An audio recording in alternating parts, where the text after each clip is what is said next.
Good morning, YouTube. Welcome back to my channel. This is Lydia with Sweet King's Garden, and for some of you this may be the very first video you see. So let me take a moment to introduce myself and what this video will be all about.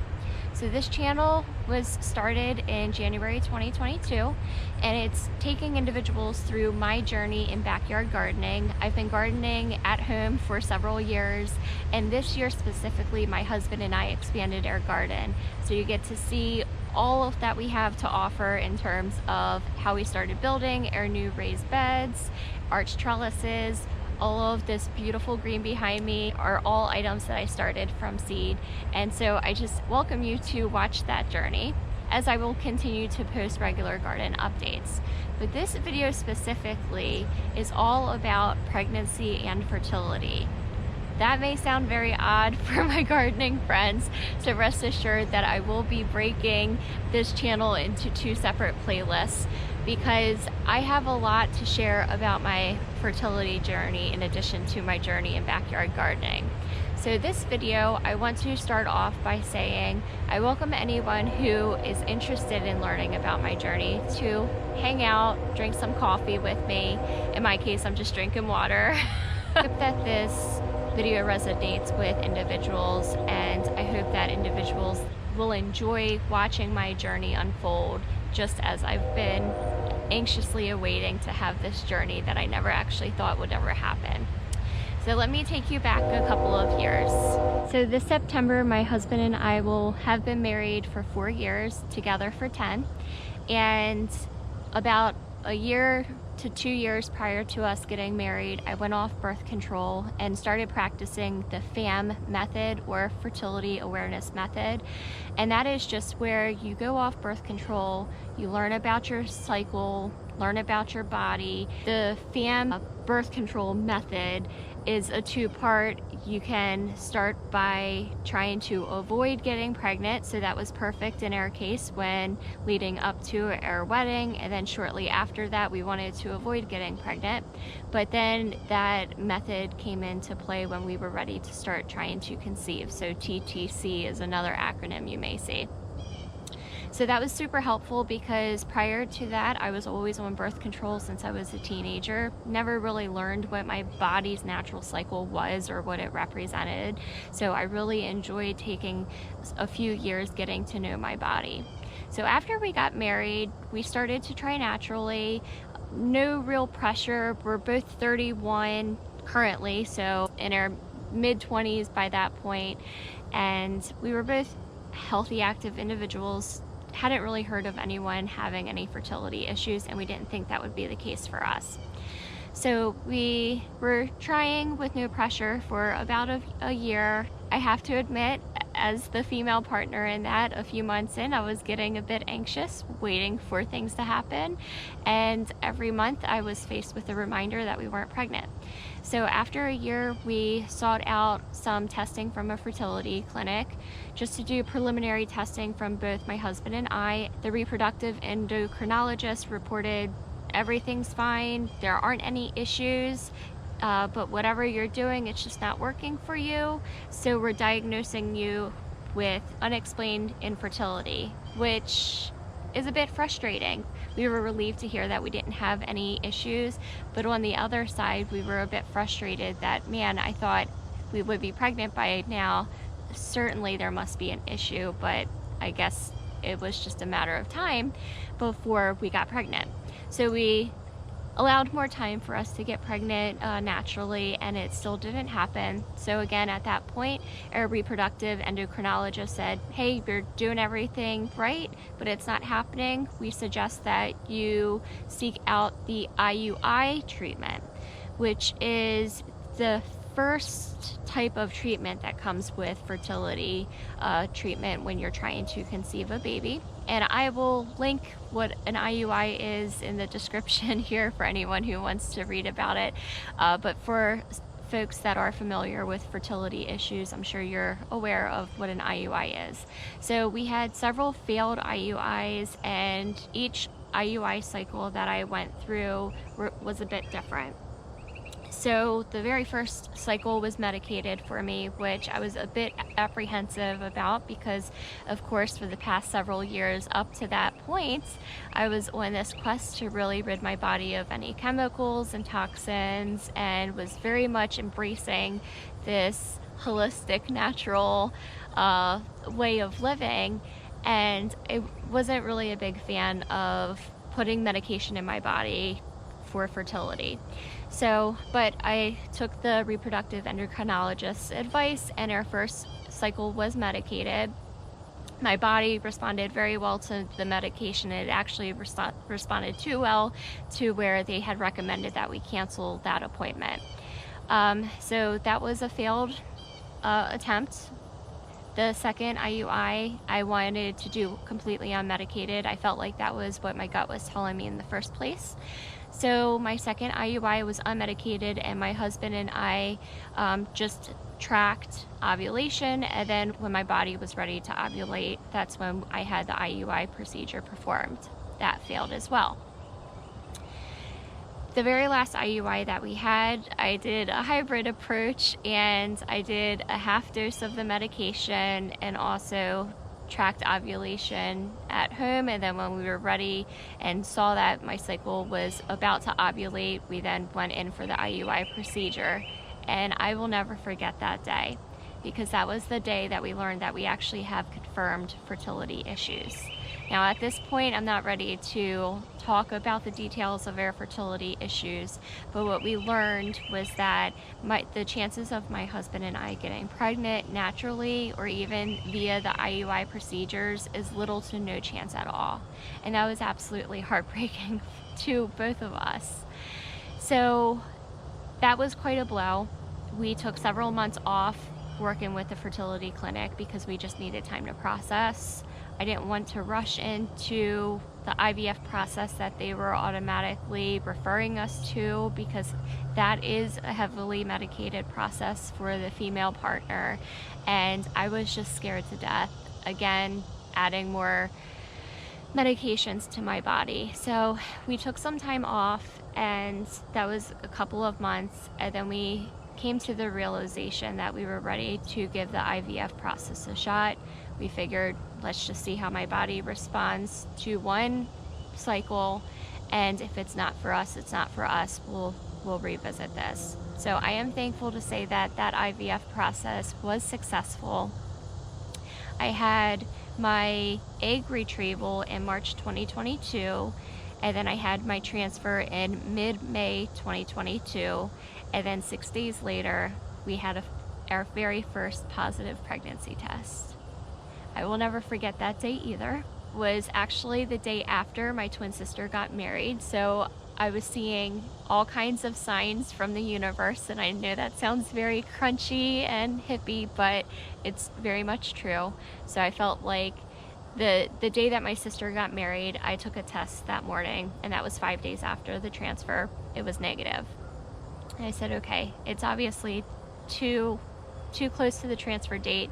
The fertility clinic specifically said, do not test until you come back after 10 days for a blood test so that we can give you a pregnancy test. But of course, I've been waiting to get pregnant for over 3 years by this point that I was anxious. So then the day after, I decided on the whim, again, might as well just take a pregnancy test.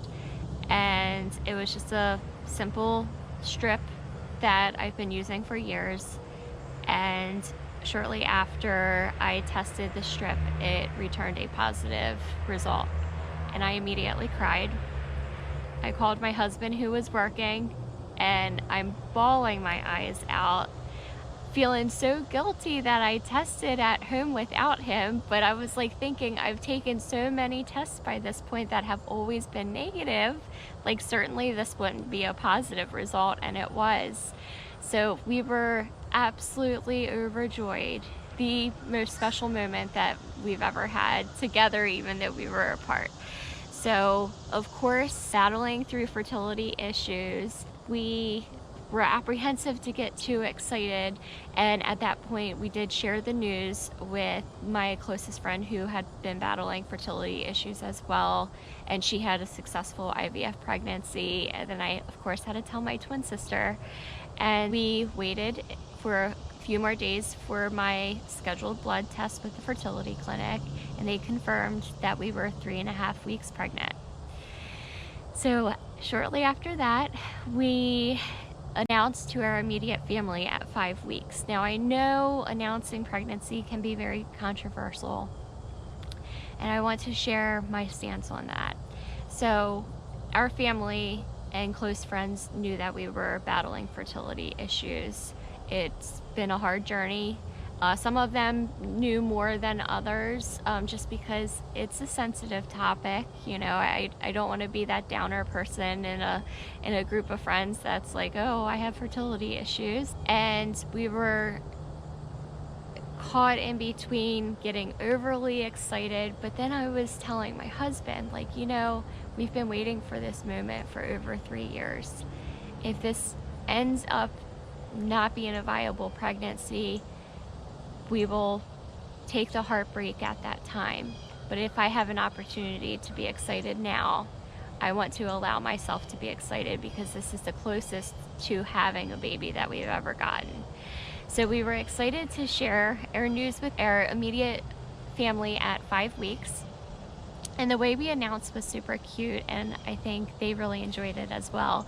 So going back to the whole theme of gardening, back in March before we started the IVF process, I told my husband, I said, I want to do something like gardening related, like starting something from seed, because this year in my gardening journey, I started everything from seed. I said, I just got to figure out what I want to start. And he's like, well, what about baby's breath? So we started baby's breath from seed, and by time we found out that we were pregnant, the baby breath plants had just bloomed. So that I was like, this is another sign from the universe. I can't ignore this. So I painted little flower pots for our parents on both sides, and then I have 4 other siblings on my side of the family that I made them little flower pots as well, and we put the flowers in those pots, and it was just the sweetest thing ever. So we announced our pregnancy at 5 weeks. Everyone was completely overjoyed and supportive, and after that, I mean, we didn't even have our first ultrasound. We were kind of just like trusting that this is just how it's going to be, and if it doesn't turn out, everyone understood, like, we have not even had our first ultrasound. We're just so excited, we want to share the news. But thankfully we had 2 ultrasounds with the fertility clinic. The baby was doing great. We officially graduated from the fertility clinic at 8 weeks. And then shortly after that, my husband and I found a midwife to work with. And I have to say, I am so thankful for that experience so far. So over the course of our journey, I've had a lot of time to think about what type of care I want during my prenatal visits, whether that's OB care, midwifery care, what type of birth plan I want. And my absolute dream is to have an unmedicated home birth, which I know is scary for a lot of folks, but I've just, again, have embraced this natural mindset. I've learned a lot about my body over the past couple of years. My husband and I could not get pregnant naturally, so I feel like this is such an opportunity for me to really let my body do what it's truly supposed to do. So we found the perfect midwife for us. She's been absolutely amazing, and the care we've received from her has been amazing. I feel like it's providing such a great foundation for my husband and I as a family unit, to include baby also, and I know he's very excited. He took some convincing at first when we first were talking about what our options were, and then when we were interviewing our midwife, he was like, I think this is it. So he actually confirmed the idea and plan for us before I did, which was of course super exciting and relieving on my part. So I want to bring this all around and conclude this video because this does truly tie into gardening. So during my journey, I needed to shift my focus in something else, and I found meditation and a lot of growth in gardening. And this is what I want to share with you all, whoever's watching this, if you're going through a fertility journey of your own or if you're currently pregnant. I was very much in my head when I was going through my journey, and I needed to get out of my head, and no matter how much I tried, I just couldn't shift my focus elsewhere, and it took a lot of intentional effort. So this year, prior to the spring gardening season, I thought, let me try for the very first time growing everything from seed, which is very symbolic to a pregnancy journey, right? It taught me how to nurture and really care for my plants. Each plant is different, has different needs, and I'm just like looking around my garden and almost getting teary-eyed. Like every single one of these things are my babies. These plants are hand-picked with intention, a lot of care and dedication. And if my husband and I never got pregnant, I'd still feel fulfilled because this garden is producing so much, and it's a direct result of my love and care for it. So all of that to say, to bring it back around, if you are going through a fertility journey and you're struggling with getting out of your head, and your feelings are absolutely valid, I just know that the toll it took on me mentally, I needed to shift my focus elsewhere. And I feel like it was a holistic shift, and one that was for good reason. I feel like it's created a lot of peace with me that's ultimately creating a good environment for the baby. So that's all. So I'm going to conclude this video here, and I will release another video to talk all about my first trimester, and then you get to find out how far along I really am. And then I will share bi-weekly updates after that time. So I hope you've enjoyed this video. If you have any questions for me, feel free to comment down below. And I really look forward to seeing you again. So I hope you take care. Bye-bye.